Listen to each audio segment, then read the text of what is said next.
In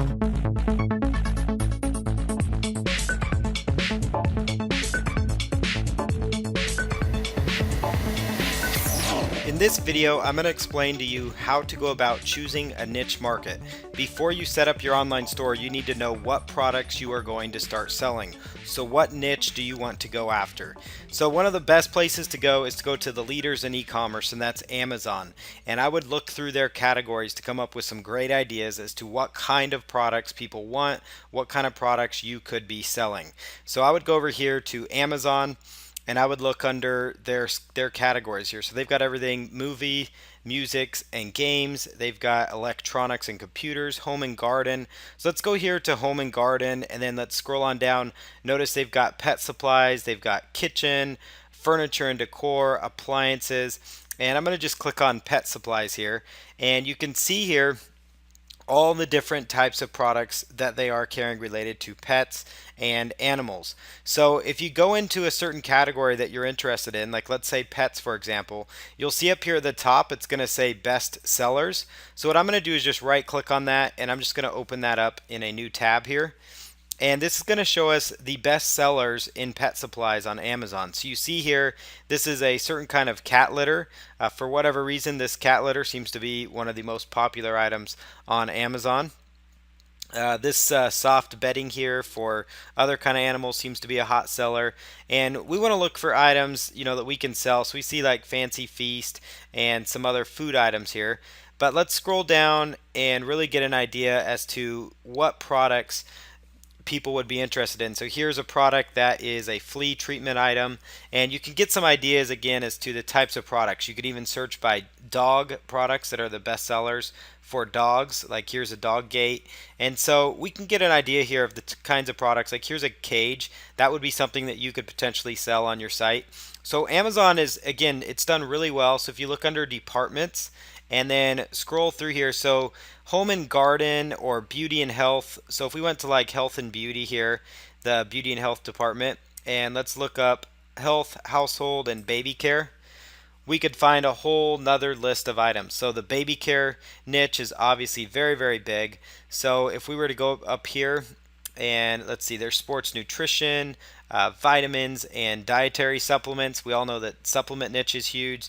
Sports nutrition, household supplies. Let's go on down here and let's see, baby items. There we go. So here's all baby and child care items.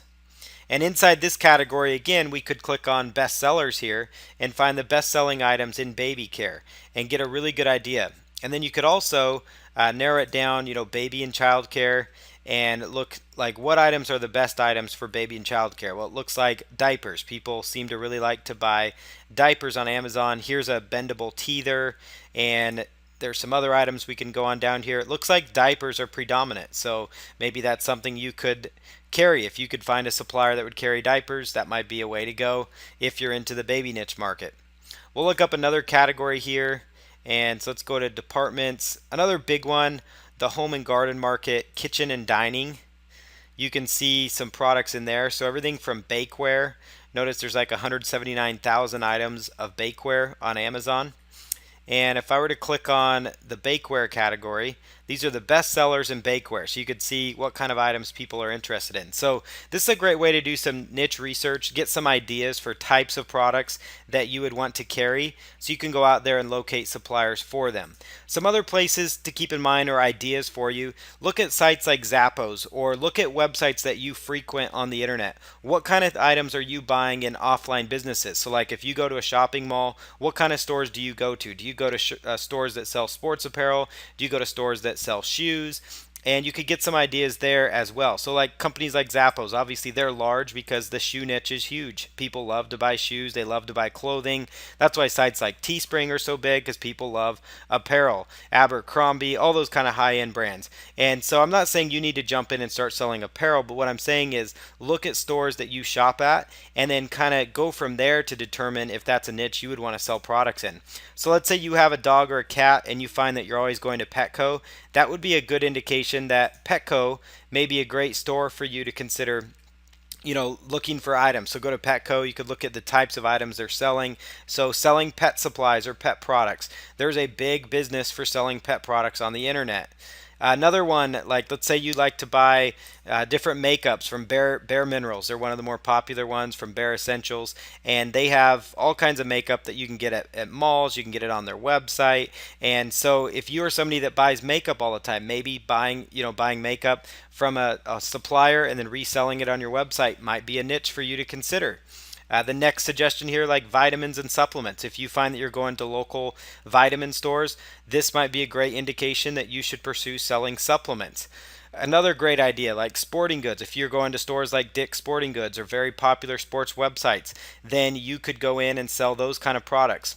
Especially like here on Dick's Sporting Goods, if you look at team sports here, you could do an entire website just about baseball. So you could sell bats, gloves, you could sell products like that. Let's say you're passionate about soccer or you're just interested in soccer. The game of lacrosse is huge. You could actually sell lacrosse equipment, lacrosse sticks, lacrosse helmets, lacrosse cleats, apparel, goals and training, youth lacrosse, all kinds of items that you could sell related to lacrosse. So let's go here, women's lacrosse sticks, and let's click on this. Notice you could sell these. There's probably a good margin in them. So you would want to see if you could become a supplier if that was a sport that interested you. And one other point I wanted to make is just to kind of sum up what I was saying is if you go to team sports here, baseball and softball, you can see this is a popular website out there in the baseball niche called Home Run Monkey, and they've actually carved out a niche. So they still do very well, especially when you consider that any of these items could be found on Amazon more than likely. Not all of them, but in many cases they could be.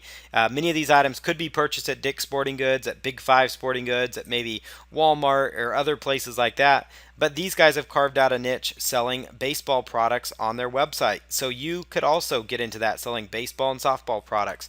So whatever sport you're interested in, exercise, if there's certain types of items you're buying for exercising, you could find those here. Outdoor, they have everything. Like if you're big into fishing, then that could be something. So look at your hobbies, consider what stores you shop at, and then go from there for determining what products that you want to carry. So in the next video, we're going to go through a couple of these examples, and I'm going to show you how to go through the process of finding people that will drop ship, and so you can actually find suppliers so you can get your e-commerce store set up and ready to go.